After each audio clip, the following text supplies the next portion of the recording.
dernière fois, donc, on a médité sur Balaam, sur Balak. On va poursuivre. Je ne sais pas encore si j'arriverai à tout dire en une fois, en cette fois-ci, mais bon, on avance et puis s'il faut compléter la prochaine fois, on le fera. Donc la dernière fois, on a constaté ensemble que dans le nom de Balak et de Balaam, il y avait Amalek, il y avait Babel, et il y avait le terme Bilboul, qui veut dire détourner une chose pour faire aller son contraire. C'est-à-dire que Bilam, qui voulait lui maudire le peuple d'Israël, a été obligé de bénir. Je vous avais dit qu'il y avait un petit clin d'œil du Seigneur dans la fin de cette histoire-là, et on le verra à la fin de la méditation. C'est quelque chose qui est très intéressant et qui est même encourageant pour celles et ceux qui pourraient être dans un cas de figure de constater qu'ils ont vécu plus ou moins dans l'idolâtrie. Et on va essayer de déterminer tout ça ensemble. Quelle était la particularité de Bilam? C'est simple. Il pouvait aussi bien entendre la voix de Dieu que d'être dans la magie. C'est-à-dire que Bilam est l'exemple parfait du mélange. Il y a deux options pour lui. Oui, il veut les bénédictions de Dieu. Oui, il veut être appelé prophète de Dieu. Mais en même temps, ce qui peut le satisfaire a plus d'importance. Qu'est-ce qu'on voit? Bilam a eu un ordre de Dieu. Tu n'iras pas avec eux parce que tu ne peux pas maudire le peuple d'Israël, parce que moi je les bénis, dit l'Éternel. Et Bilam dit, écoutez, je suis désolé, mais j'ai pas le droit. Alors, ne m'en voulez pas, moi c'est Dieu. Si vous voulez vous en prendre à quelqu'un, c'est à Dieu, parce que moi il me permet pas. Je serais bien allé, moi personnellement, parce que l'argent ça m'intéresse, le gain personnel ça m'intéresse, mais je peux pas. Donc il n'est pas franc du collier. Et c'est l'image même de l'idolâtrie. Aujourd'hui, bien sûr, je vais peut-être choquer un peu, mais dans les églises, il y a beaucoup d'idolâtrie. Dans tous nos milieux, il y a de l'idolâtrie. Alors vous allez me dire, on n'est pas en train de se prosterner devant des objets, quoique, dans certains milieux chrétiens, oui, mais on n'est pas devant des dieux païens, Baal ou les Astartés, tout ça, non, certes, c'est vrai. Mais qu'est-ce que c'est que l'idolâtrie? C'est mettre à la place de Dieu autre chose. Dieu doit avoir la première place dans notre vie et nous y mettons autre chose. Ça peut être quoi? Ça peut être nous-mêmes. Ça peut être notre service dans l'œuvre de Dieu même. Ça peut être notre vie d'église. Ça peut être nos façons de voir et de penser. De dire, ouais, mais moi je sais que la Bible me dit ça, mais je ne veux pas y obéir parce que ça ne me plaît pas. Donc je vais me trouver un milieu spirituel qui ne me remet pas en question sur ce point-là. On n'est pas entier pour Dieu. Donc on peut entendre la voix de Dieu, mais en même temps, on veut satisfaire les besoins de notre chair. On n'a pas envie de perdre sa vie. On n'a pas envie de mourir à soi-même. Alors je disais la semaine dernière que je ne parlais pas de ceux qui vivaient, qui pouvaient avoir des faiblesses et qui voulaient aimer le Seigneur, qui aiment le Seigneur, mais qui peuvent chuter par faiblesse. Mais je voudrais aussi préciser ma pensée sur ceux qui peut-être défendent l'idolâtrie ou vivent dans l'idolâtrie. Il y en a certains, ils vivent dedans sans s'en rendre compte. Ils ne réalisent pas. Pourquoi? Parce que des enseignements sont trop pauvres aujourd'hui. Notre frère Frédéric postait un message, un petit commentaire derrière, sous la vidéo de la semaine dernière, et il disait, en substance, le fait de s'habituer aux choses profanes et à laisser les choses profanes rentrer dans l'Église, c'est comme si les yeux de notre cœur étaient crevés, comme Samson sur les genoux de Dalila. Vous vous souvenez, on a médité là-dessus, la porte de la nuit. Samson s'est laissé happer par les choses profanes. Il a cru qu'il était plus fort que toute chose et qu'il pouvait se permettre d'aller un peu plus loin dans le compromis, dans le mélange, dans l'acceptation des choses profanes. À partir d'un moment, bergers et brebis, eux-mêmes, ont les yeux obscurcis, et c'est des bergers aveugles qui conduisent un troupeau aveugle, et tous vont tomber dans la fosse. Et je trouvais ce commentaire de Frédéric très juste parce qu'il colle parfaitement à la pensée que je veux développer dans cette série sur Bilam. Et donc il y en a certains, par manque d'enseignement, par manque de compréhension, par une routine religieuse aussi. La routine religieuse fait que moi j'ai l'habitude de prier comme ci, moi j'ai l'habitude de lire ma Bible comme ça, moi j'ai l'habitude de... Et puis il y a un petit train-train qui se fait, et puis en fin de compte on ne cherche pas à savoir si on fait la volonté de Dieu. Non, on est dans le mouvement. Dans un mouvement qui peut être complètement à côté de la pensée de Dieu. Mais c'est pas grave, on est dedans. Et donc on peut réaliser au bout d'un moment qu'on est dans l'idolâtrie. Alors évidemment, quand on commence à parler d'idolâtrie, et que dans cela, dans le cœur de l'idolâtrie, typifié là dans la parole par Balak et Balaam, et que l'on voit qu'il y a Amalek ou Babel, là on peut s'inquiéter. On peut se dire, attends, je peux pas me dire chrétien, je peux pas me dire enfant de Dieu, et savoir que dans ma vie, il y a des bastions amalécites, qu'il y a des bastions de Babel, et qu'il y a des bastions en moi-même qui veulent détruire le peuple de Dieu, la pensée de Dieu et Dieu même. Alors peut-être que vous trouvez que je suis un peu dur là dans ce que je dis, mais on va voir ce que c'est qu'Amalek, précisément. D'où vient Amalek? Amalek était le petit-fils d'Ésav, Ésaü. Et c'est très intéressant de noter que plusieurs fois dans la Bible, quand il est parlé d'Ésaü, donc je lui donnais son nom hébraïque, Ésav, il y a juste une petite insert régulièrement. Ésav, c'est Édom. Ésav, c'est Édom. Édom, c'est Ésav. Comme si la Bible voulait insister sur ce point précis. N'oubliez pas que c'est Édom. Édom veut dire le rouge. Bon. Et quand Ésav va demander à Yaakov d'avoir du roux, nous on dit je veux de ce roux là, en fin de compte il a dit non, je veux ce rouge là.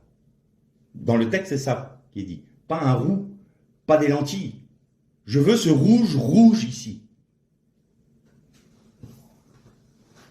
Et c'était le symbole de son refus et de son mépris plutôt de son droit d'aînesse. C'était son mépris de la bénédiction qui se rattachait normalement à lui, puisqu'il était l'aîné, et la bénédiction d'Abraham et de Yitzhak devait reposer sur lui, et lui aurait dû être le peuple d'Israël. Mais il l'a méprisé.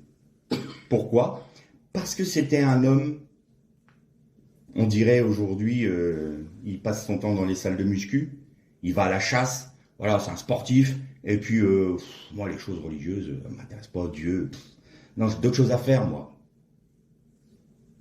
Ça n'intéressait pas. Et quand tu as Yaakov qui lui fait un bon repas, parce que moi je suis un sportif, mais bon, il faut bien que je mange, parce que voilà, je vais à la chasse, et je vais ramener du gibier, et puis il est exténué, et il dit, je veux bien te faire ce roux là, moi. Je veux bien te le faire. Mais par contre, tu me vends ton droit d'aînesse. Qu'est-ce que tu veux que je fasse de mon droit d'aînesse? Je suis en train de mourir d'inanition là, et tu me parles d'un droit d'aînesse. Qu'est-ce que tu veux que ça me fasse? Il a méprisé la bénédiction que Dieu voulait faire reposer sur lui. Et Yaakov, qui était?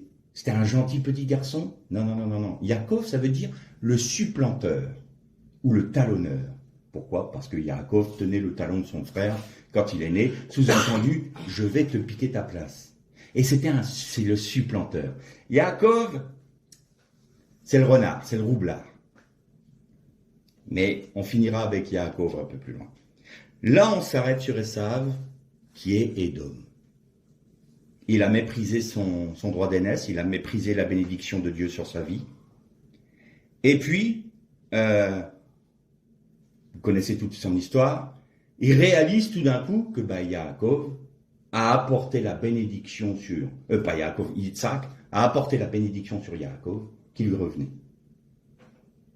Et là, il se met en colère. Il comprend que Yaakov l'a roulé. Mais d'un autre côté, il l'a méprisé. Et alors, qu'est-ce qu'il a fait? La première chose qu'il a faite, il a voulu contrarier son père et sa mère. Et il a été chercher 2 femmes cananéennes. 2 femmes cananéennes. Il a été chercher des femmes étrangères. Ah, c'est comme ça. Ah, parce que on a le droit, moi, de m'enlever ce qui me revient à moi.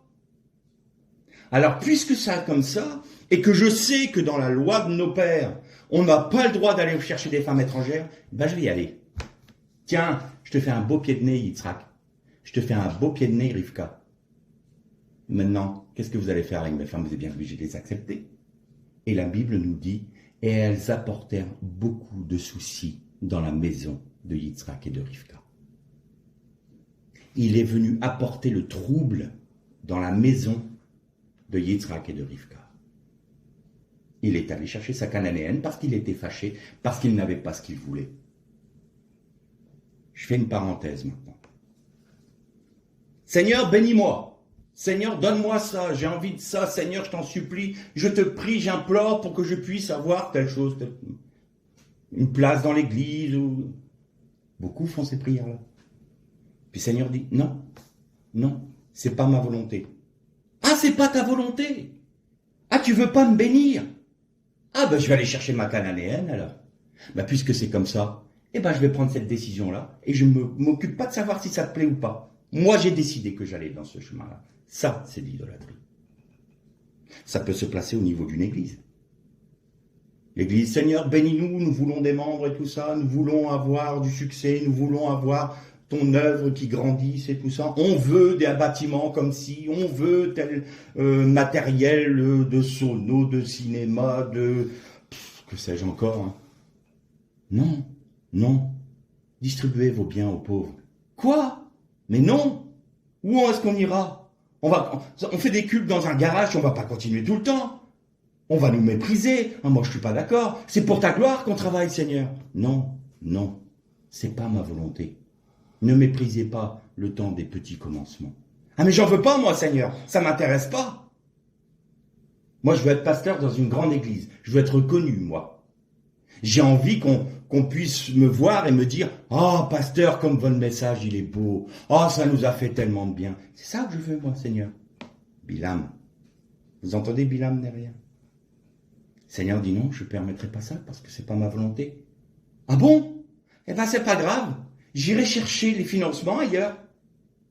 Je vais me débrouiller, Seigneur. Tu veux pas? Très bien. On va se débrouiller. On va monter ça comme une entreprise humaine. Moi, ça ne me dérange pas d'aller chercher les Cananéennes. Et tu vas apporter le trouble dans ton assemblée. C'est pas grave, on aura une belle salle. Je caricature peut-être. Maintenant, vous mettez ça à tous les niveaux. Du plus petit membre dans l'église qui se fait oublier, à celui qui veut être le plus grand des ministères qui soit sur terre, vous avez toujours une même logique. Si nous ne sommes pas entièrement morts à nous-mêmes, si nous n'avons pas accepté de perdre notre vie pour Dieu, nous sommes soumis à cette tentation de faire ce qui nous plaît. Et non pas la volonté de Dieu, mais la nôtre. C'est exactement l'inverse de la prière du Seigneur Yeshua dans le jardin de Gethsémane, quand il a dit « Père, non pas ma volonté, mais la tienne. Non pas ma volonté, mais la tienne. » Ça, c'est la prière du disciple. Ça, c'est la prière du fils auprès de son père. Et donc, Esav s'est mis en colère, et pour punir ses parents, il s'est marié avec des femmes étrangères. Posons-nous la question. Toutes les fois où nous sommes allés chercher des femmes étrangères, quand les choses n'allaient pas comme nous voulions, quand tout va bien, on est des héros de la foi.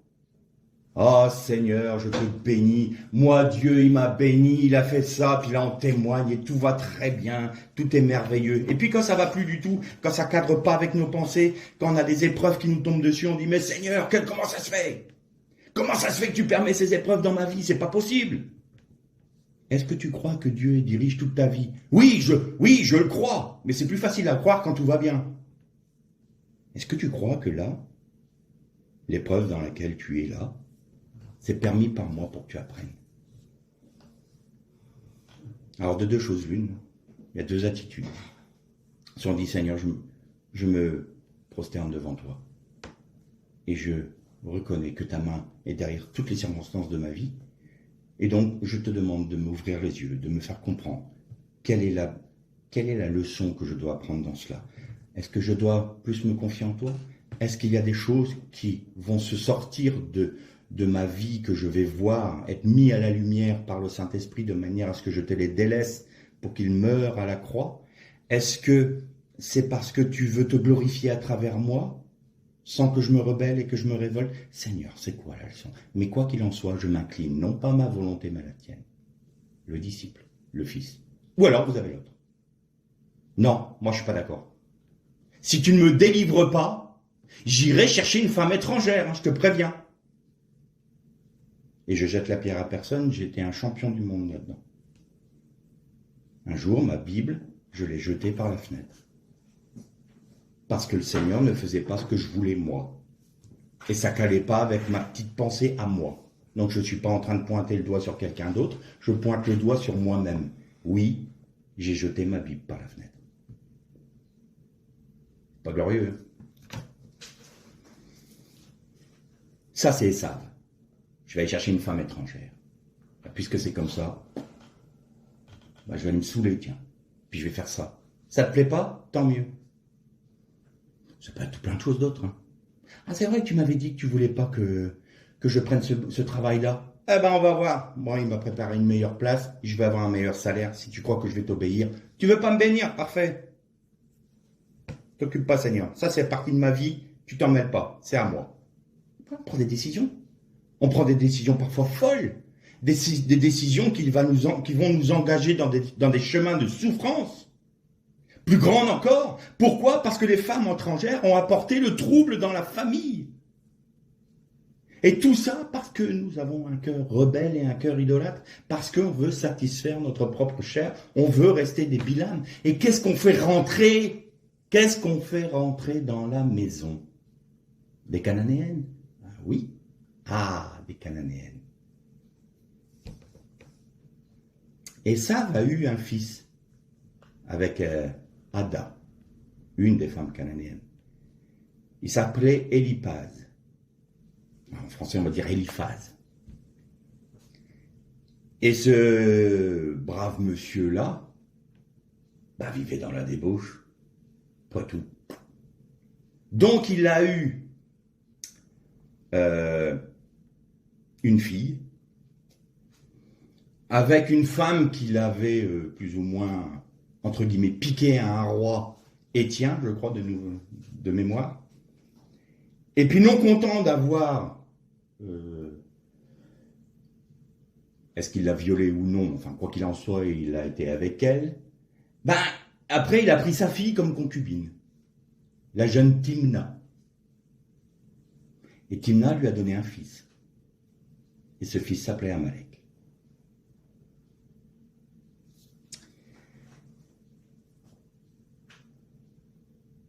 S'obstiner dans l'idolâtrie, maintenir l'idolâtrie dans nos vies, fera automatiquement naître Amalek en nous. Il n'y a pas d'autre solution. C'est une loi divine. Pourquoi? Amalek, c'est qui? Dieu a dit, tous les étrangers peuvent venir au Dieu d'Israël et se joindre à la communauté des enfants d'Israël. Vous devez les accueillir. Sauf Amalek. Amalek est le seul peuple de la Bible où il est interdit d'accepter sa repentance et sa venue à Dieu. Et non seulement ça, mais je t'ordonne d'effacer le nom d'Amalek de la surface de la terre. Pourquoi une telle sévérité? Pourquoi est-ce qu'Amalek, qu'est-ce qu'il a fait? Il est pour rien, lui, il est né d'un père incestueux, il est né d'un grand-père qui se moquait éperdument des bénédictions de Dieu, mais il est pour rien, lui. Il est pour rien, lui. La tradition orale, donc la Torah orale du peuple d'Israël nous dit que Timna a voulu se lier au peuple d'Israël en devenant une des concubines, soit d'Abraham, soit de Yitzhak, et soit de Jacob. Et les trois ont refusé, et Rachid dit, ils ont peut-être commis une erreur, parce que Timna vient de Himno, qui veut dire repousser. C'est la repousser. Et donc, elle est devenue la concubine d'Éliphaz. Or, les enfants d'Israël ne pouvaient naître que de Sarah. Si Abraham avait accepté de la prendre pour concubine, elle aurait pu très bien prendre la place de Sarah. Pourquoi? Parce que Sarah était stérile. Et il n'y aurait pas eu la mère d'Ishmaël, parce qu'il aurait eu une femme légitime. Et si Timna avait eu un enfant, c'était de lui que serait venue la descendance, mais c'était une femme étrangère. Donc ce n'était pas possible. Dieu avait choisi Sarah, pas Timna. Pareil pour Yitzhak, et pareil pour Yaakov.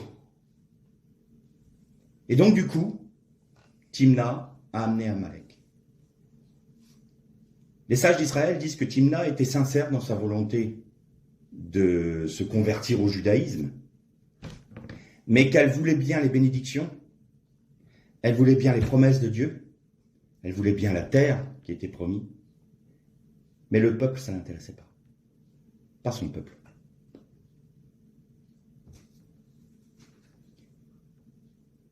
Ça vous fait pas penser à une certaine doctrine, ça? Je veux bien des promesses, je veux bien les bénédictions, mais je rejette le peuple.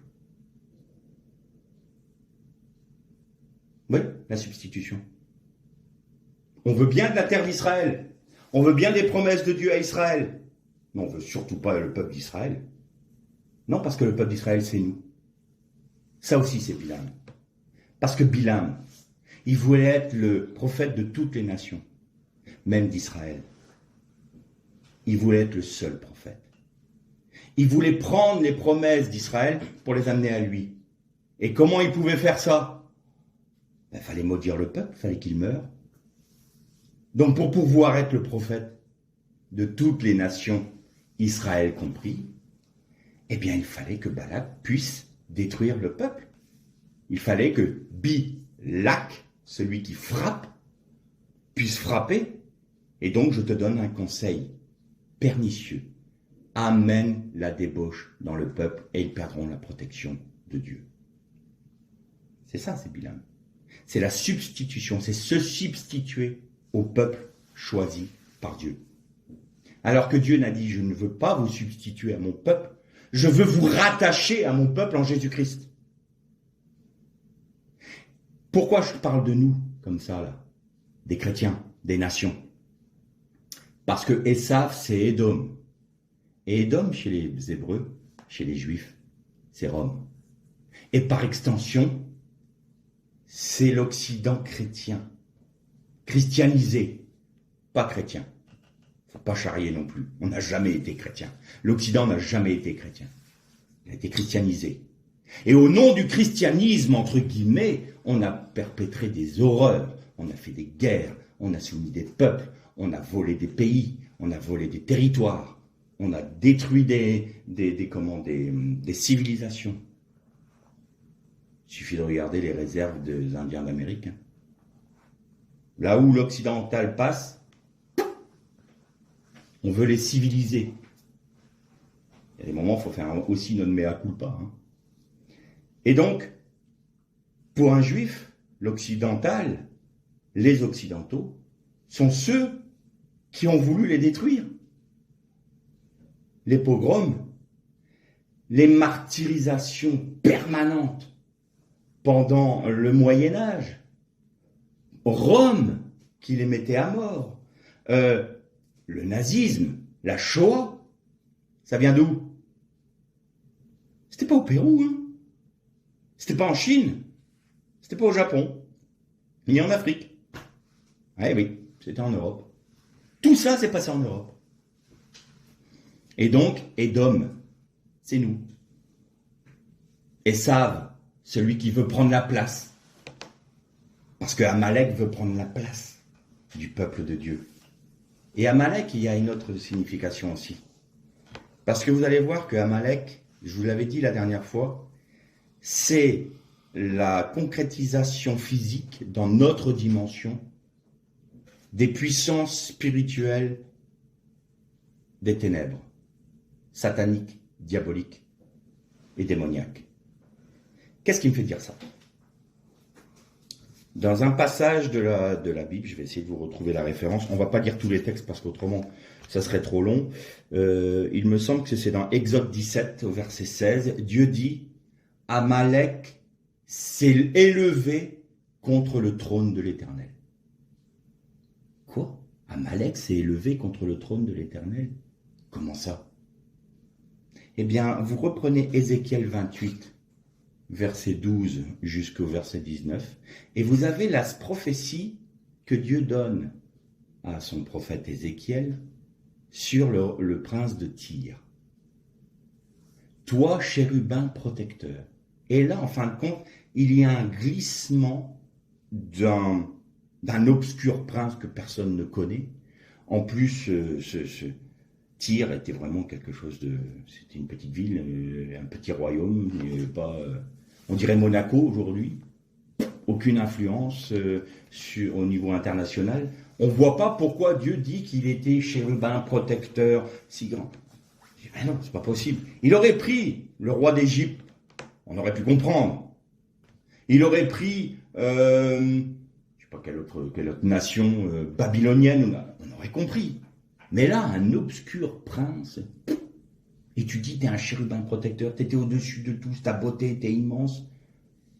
Pourquoi il a pris le plus petit des princes qui est inconnu?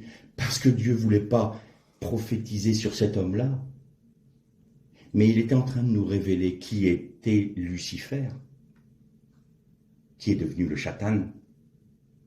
Je fais une petite parenthèse, vous pouvez écrire Satan avec un S minuscule. C'est pas un nom, hein, Satan. C'est pas son nom. Il n'a plus de nom. Il a perdu le nom de Lucifer. Mais aujourd'hui, il est comment appelé dans la Torah que par l'ennemi. C'est l'ennemi. Satan, c'est pas son nom. Satan, c'est ennemi. Il a plus de nom. Son nom. Vous imaginez dans la Torah ce qu'est l'importance du nom? Le Satan n'a plus de nom. N'oubliez pas ça. Donc Satan, avec un petit S, c'est un nom commun, pas un nom propre, c'est un nom commun. Je ferme la parenthèse. Et là, on voit que Dieu a rejeté ce chérubin protecteur. Je t'ai éloigné de la montagne de l'Éternel, parce que tu t'es élevé contre moi, exactement comme Amalek.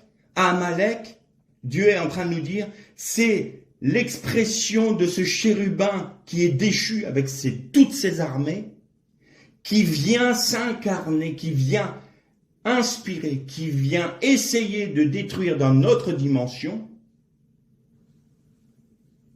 quelque chose qui n'a pas réussi dans la dimension céleste. Pourquoi? Parce que Dieu l'a rejeté. Dieu l'a jeté sur la terre. Donc, tu as fait ça? Ah, tu as fait ça, Dieu. Très bien. Ben moi, je vais m'occuper de détruire bien ta création en bas. Là. C'est ce que tu as créé, là. L'univers, les eaux d'en bas. Je vais tout détruire. Et je vais me faire un peuple. Et ce peuple, c'est Amalek. C'est le peuple qui a toujours voulu détruire Israël. Quand est-ce qu'Amalek est intervenu pour attaquer le peuple d'Israël? Ils sont sortis d'Égypte. Ils ont traversé la mer des joncs. Ils ont vu les 10 plaies. Ils ont vu Dieu intervenir en leur faveur pour les libérer à bras étendus et avec une extrême puissance. Ils sont dans le désert et qu'est-ce qu'ils disent à Moïse? Dieu est-il vraiment avec nous? Waouh! Dieu est-il vraiment avec nous?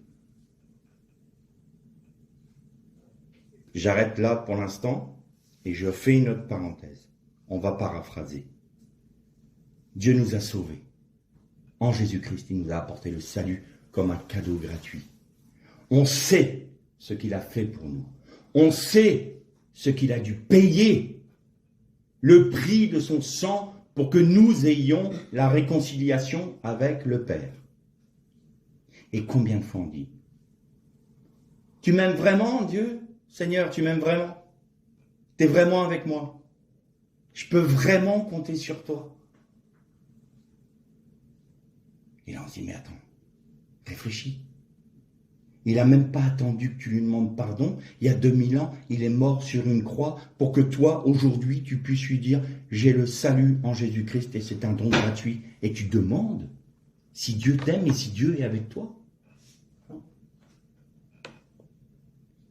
Et là, c'est le doute. C'est une expression de doute, ça. C'est pas une expression de émouna. C'est Dieu a-t-il réellement dit Dieu est avec moi, Dieu m'aime, vous êtes sûr? Moïse, Moshe, tu es certain que Dieu est au milieu de nous, il est avec nous? Et tout de suite après, Amalek attaque. Bizarre, hein? C'est à ce moment-là qu'Amalek a une possibilité d'atteindre son peuple. Et il va vers qui? Vers ceux qui sont à la traîne. Il a attaqué par la queue, il a attaqué par derrière, sournois. C'est le serpent.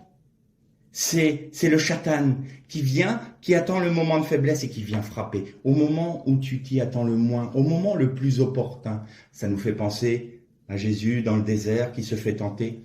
Et Satan se retira de lui, attendant une occasion plus favorable. Et Amalek, il est là, à attendre les occasions favorables pour détruire le peuple d'Israël, bien sûr, et le peuple rattaché à Israël que sont les chrétiens. Le poids numérique d'Amalek, c'est 240. Il y a un autre mot qui a le même poids numérique, c'est Safek. Et Safek, c'est le doute. Quand on doute, on prête le flanc à Amalek. Quand on doute, on a une attaque d'Amalek. Dieu a-t-il réellement dit? Non, c'est pas sûr. Je crois pas. Il ferait pas ça. Je comprends pas ce qui m'arrive. C'est parce que Dieu m'aime pas. C'est parce que Dieu ne veut pas mon bien. C'est parce que Dieu, je suis pas sûr qu'il m'aime vraiment. Puis de toute façon, oui, on me dit qu'il est mort pour moi, mais est-ce que je suis sûr de ça? Et là, ça y est, il n'y a plus de base. Et Amalek vient. Et Amalek vient. Et il va frapper là où c'est le plus faible chez vous. Tout d'un coup, vous allez voir que les tentations reviennent avec une puissance que vous n'avez même pas imaginé que c'était possible. Vous êtes dans le doute, vous êtes sujet aux attaques diaboliques. Vous avez ouvert une porte. C'est pas Jésus qui ne vous défend plus. C'est vous qui, par votre doute, avez ouvert une porte qui permet à Amalek de vous atteindre. Et alors, le doute augmente parce que vous êtes soumis aux attaques et vous chutez, vous sombrez. Et si vous ne retrouvez pas la vision céleste et que si vous ne demandez pas à Dieu un collier pour que vous puissiez voir que vous êtes devenu aveugle, vous êtes en danger de mort. En danger de mort. Ça, c'est Amalek. Et c'est un descendant d'Ésav qui veut supplanter le peuple choisi de Dieu. Bilam a demandé à Balak de faire en sorte que des femmes moabites viennent pour tenter les Israélites et les faire avoir des relations intimes avec des femmes étrangères. Donc ça, c'est l'idolâtrie. Ça, c'est toutes les fois où on refuse d'obéir à la parole de Dieu, au commandement de Dieu, et de... Non, c'est moi d'abord, et Dieu après. Ça, c'est de l'idolâtrie. Et ça s'appelle, on avait dit ça la dernière fois, une débauche spirituelle. Pourquoi? Dieu est amour. C'est un principe fondamental. Dieu est amour. Et donc son élan va aller en premier lieu vers le Mashiach. Parce que cet amour-là doit s'exprimer. Et c'est la raison pour laquelle le Dieu est Echad et non pas Yeched, c'est-à-dire qu'il est un, mais pas unique. Il est un. Quand on est idolâtre, il faut prendre l'image du couple. Je vous ai déjà dit que un homme et une femme qui s'unissent par les liens du mariage, c'est une union d'âme, une union d'esprit, qui se manifeste dans l'union des corps qui portent du fruit. On est bien d'accord. Et tout cela sur la base de l'amour. Et cette image-là de l'homme et de la femme qui s'aiment, qui ont une même âme, un même esprit et qui unissent leur corps, c'est l'image de Dieu. Dieu fit l'homme à son image, il fit l'Adam, mâle et femelle. Il les créa, nous dit la Torah. Et donc, c'est cette image de l'amour du mari et de la femme, donc de cette unité d'âme, d'esprit et de corps qui porte du fruit, qui est l'image de Dieu. Très bien. Si vous acceptez l'idolâtrie dans votre vie spirituelle, vous enlevez son amour à Dieu. Enfin, du moins le vôtre, vous le retenez. Et vous allez le porter sur autre chose que Dieu. Vous êtes donc adultère spirituellement. Et en faisant ça, vous souillez l'image de Dieu dans votre vie. Vous souillez Dieu lui-même. Et vous souillez la kavod, la gloire de Dieu. Puisque votre amour est frelaté. Du côté de Dieu, il est entier. Il l'a prouvé. Mais d'une autre, Seigneur, je veux bien t'aimer jusque-là, mais pas plus. C'est comme si je disais à ma femme, je t'aime jusque-là, mais bon, pas trop non plus, je garde pas mal de choses dans ma vie. Oh, puis si parfois l'occasion se présente pour pouvoir aller avec une autre femme, ça t'embête pas? Elle me dit, mais attends, tu rigoles quoi? C'est pas comme ça que je vois le mariage, et elle aurait raison. C'est pas ça le mariage. C'est pas un amour en chou-fleur, hein. Avec plein de pétales partout, les artichauts, non plutôt, artichauts qu'on dit, hein. Il y a plein de... C'est une blague qui dit c'est le seul repas des pauvres parce qu'il y en a plus dans l'assiette quand on a fini que quand on a commencé. Bon, c'est une blague. Mais voilà, on a le cœur en artichaut. C'est-à-dire que voilà, on peut en donner à tout le monde. Non, ça c'est pas l'image du mariage, c'est pas l'image de l'amour selon Dieu. Et c'est pour ça que ça peut amener jusqu'à une débauche physique. Pourquoi?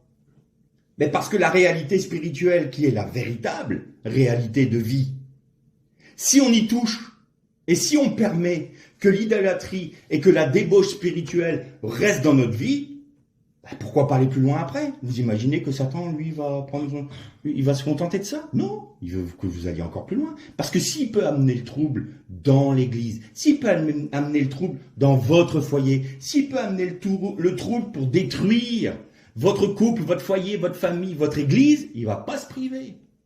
Il va pas se priver. Et c'est pour ça que la débauche est toujours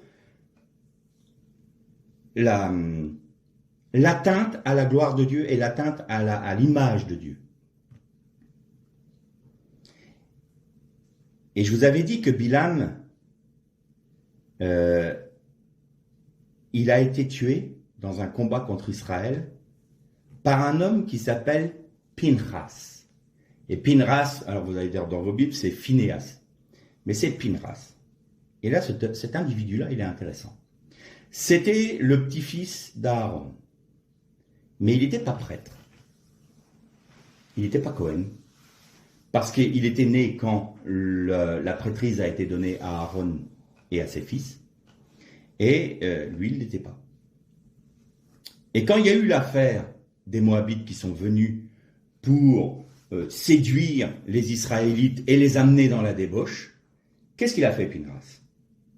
La Bible nous dit, il a pris une lance, et il y avait le prince de la tribu de Shiméon qui avait pris une princesse moabite et qui a décidé de lever le voile sur leur relation intime. Ils l'ont fait à la vue de toute la tribu de Shiméon. Il faut savoir que l'Éternel demande à ce que cette union-là de l'homme et de la femme soit intime et ne pas à la vue des autres, parce que c'est justement, c'est tellement saint et pur que le mettre à la vue de tout le monde, ça le souille et ça le rend impur. C'est la débauche. C'est précisément de la débauche. Et qu'est-ce qu'il a fait? Alors, il y a une halakha. L'halakha, c'est quoi? C'est une directive. Vous savez que sur la montagne, sur le Sinaï, l'Éternel a donné les tables des lois, le livre, la Torah, le Pentateuque à Moïse, et il a donné les prescriptions et les directives, vous vous souvenez?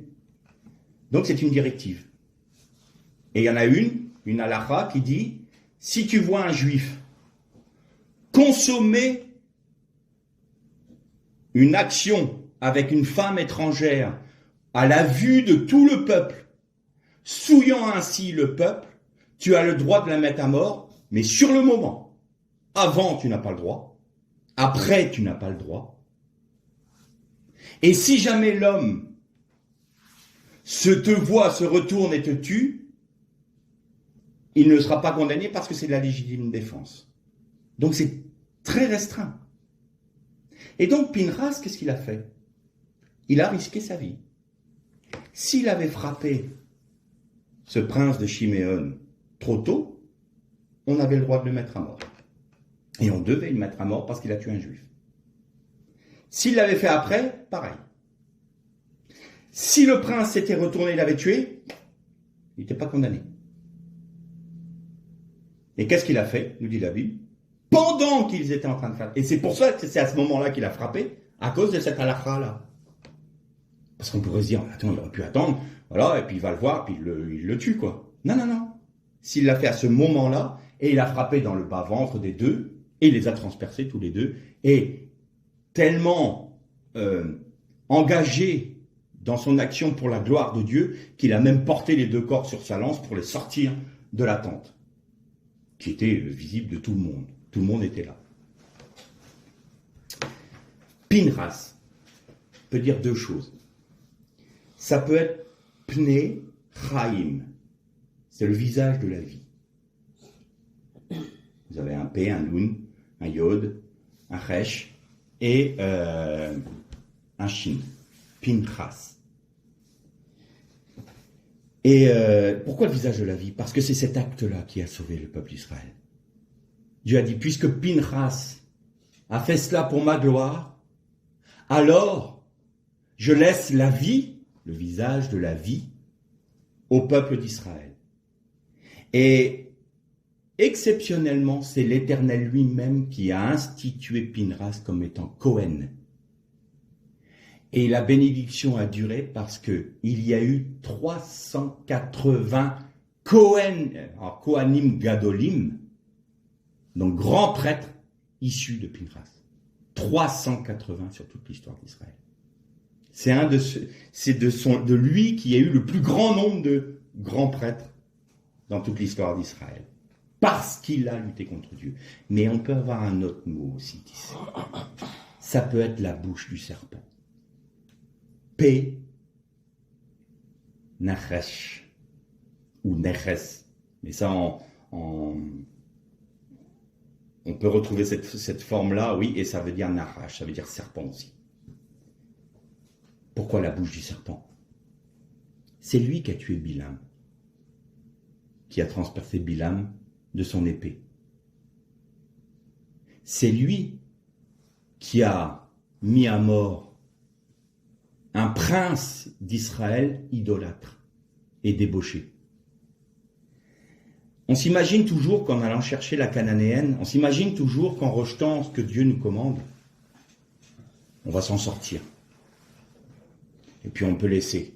Comme on dit, on s'essuie la bouche et on passe à autre chose. Ça passera avec le temps. Pas la peine de régler ça. Oui, bon, c'était sur un coup de colère, j'ai fait ça. Ah, bon, allez. Attention, attention. N'oubliez pas qu'Amalek est là. N'oubliez pas que Satan, toutes les puissances démoniaques sont là pour vous faire sombrer. Et le Pinchas qui est la Pnei Chaim, qui est le visage de la vie, peut aussi devenir la bouche du serpent. Et la bouche du serpent vous mord et vous donne du venin, le venin du serpent ancien. Vous savez ce que fait une goutte de venin dans une pipette de sang? Vous prenez une goutte de venin et vous la faites tomber dans un petit flacon de sang. Le sang coagule tout de suite. Il y a un caillot tout de suite. Il n'apporte plus la vie. Pire, il bouche les artères. Il empêche la vie de passer. Là, ce n'est plus Pnei Chaim, le visage de la vie. Vous avez le caillot de la mort dans vous, la bouche du serpent. Et Bilam pensait s'en sortir. Moi, je ne les ai pas maudits, hein. Je les ai même bénis, dis donc. Mais qu'est-ce qu'il a vu, Bilam, sur la montagne? Il a dit, « Quelles sont belles tes tentes, ô Jacob !» Quelle belle bénédiction, n'est-ce pas? Mais c'était une bénédiction frelatée. Pourquoi? Parce que, nous dit les sages d'Israël, Bilam a vu que les tentes, les entrées des tentes d'Israël étaient formées de manière à ce que chaque famille ait leur intimité. On ne pouvait pas voir la vie intime des couples et des familles. Les tentes étaient tournées de telle manière à ce que, voilà, on n'est pas en train de regarder chez le voisin, et puis pire encore, ce que justement le prince de Chiméon a fait, c'est-à-dire montrer l'acte intime aux yeux de tous. Donc elles étaient tournées de cette façon-là. Quelles sont belles tes tentes, oh Jacob! Ben oui, parce que il peut pas y avoir de débauche dans ce peuple-là, il est protégé. Puis en fait, Balak, j'ai vu leur tente. Ben, fais en sorte que ça change ça, et tu verras. Il n'y aura plus la protection de Dieu. Fais en sorte que tout ça, la prostitution sacrée, que tout le monde se montre à faire ces choses-là, va. Elles sont belles tes tentes, ô Jacob. Et derrière, paf, le fameux conseil pernicieux, diabolique, démoniaque qui est donné à Balak. Il lui a donné la clé pour qu'Amalek puisse frapper. Il a donné la clé pour que le peuple qui frappe puisse frapper Israël. C'est ça, Bilam. Et on s'imagine qu'on s'en sort. Bilam est rentré chez lui, tranquille, moi j'ai fait ce que j'avais à faire. J'ai même peut-être eu à avoir un petit pécule, parce que je lui ai quand même donné un conseil. Comprenez que c'était pas de ma faute que j'étais obligé de les bénir, parce que moi Dieu permettait pas, j'ai pas le choix, c'est pas de ma faute. Mais je lui ai donné un bon conseil, donc ça vaut bien quelque chose, ça. Allez, tu me donnes, et puis je retourne moi tranquillement. Et puis quelques temps après, paf, bataille, Bilam est dedans, et Pinchas vient et le frappe. Il avait 33 ans.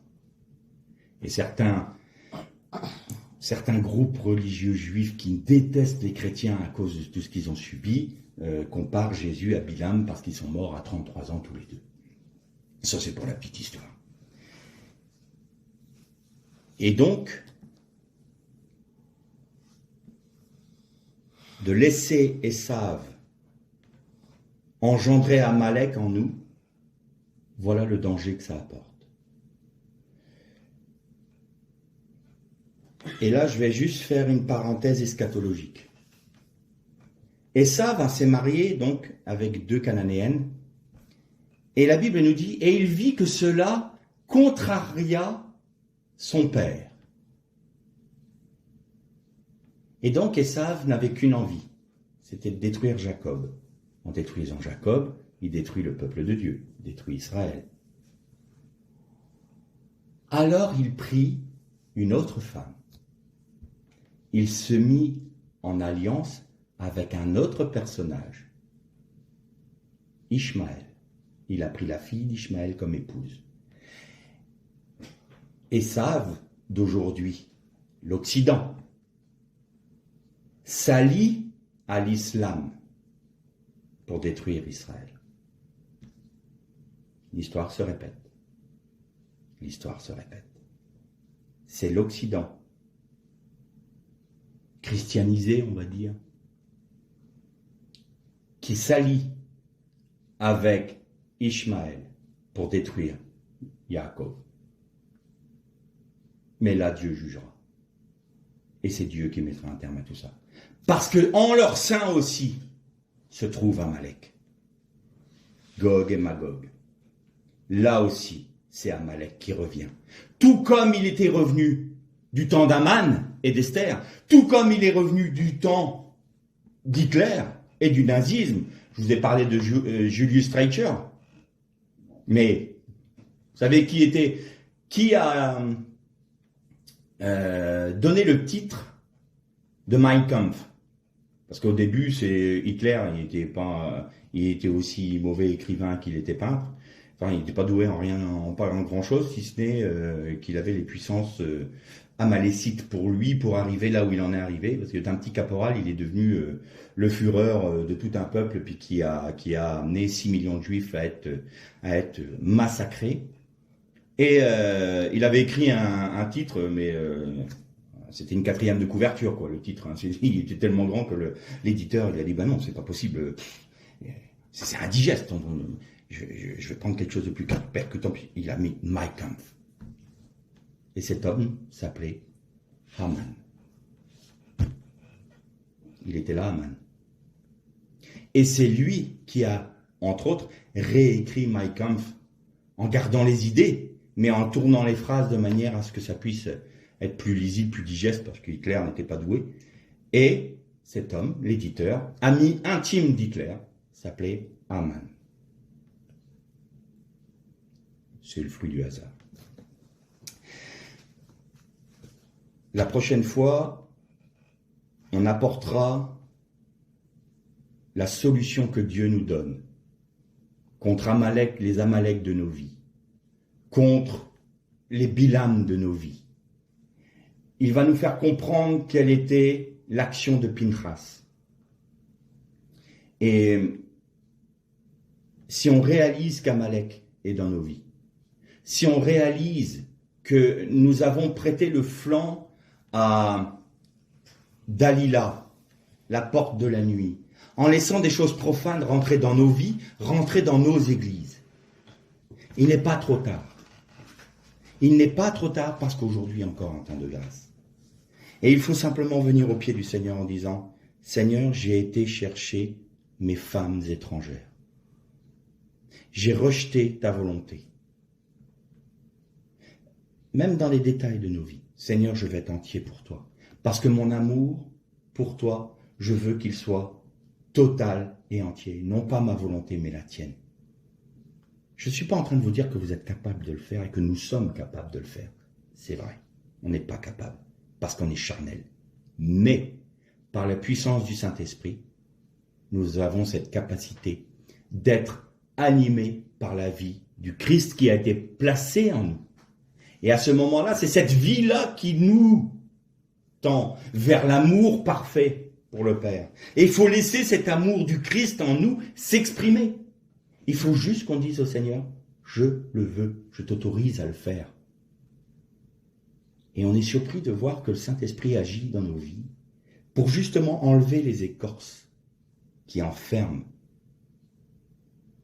cette vie du Christ, pour qu'elle puisse éclore et qu'elle puisse porter du fruit qui va non seulement nous faire grandir spirituellement et nous faire avoir une union plus parfaite avec notre Père, mais en plus, qui va jaillir de notre vie, de notre sein, pour abreuver ceux qui nous entourent. La prochaine fois, on verra tout cela à travers le combat de Yaakov et de l'ange, de Lazare, et de Lazare qui a été ressuscité le 4e jour. Mais si je commence maintenant, ça va être un peu long, donc je suis désolé, ça sera pour la prochaine fois. Que le Seigneur vous accorde sa grâce et vous bénisse.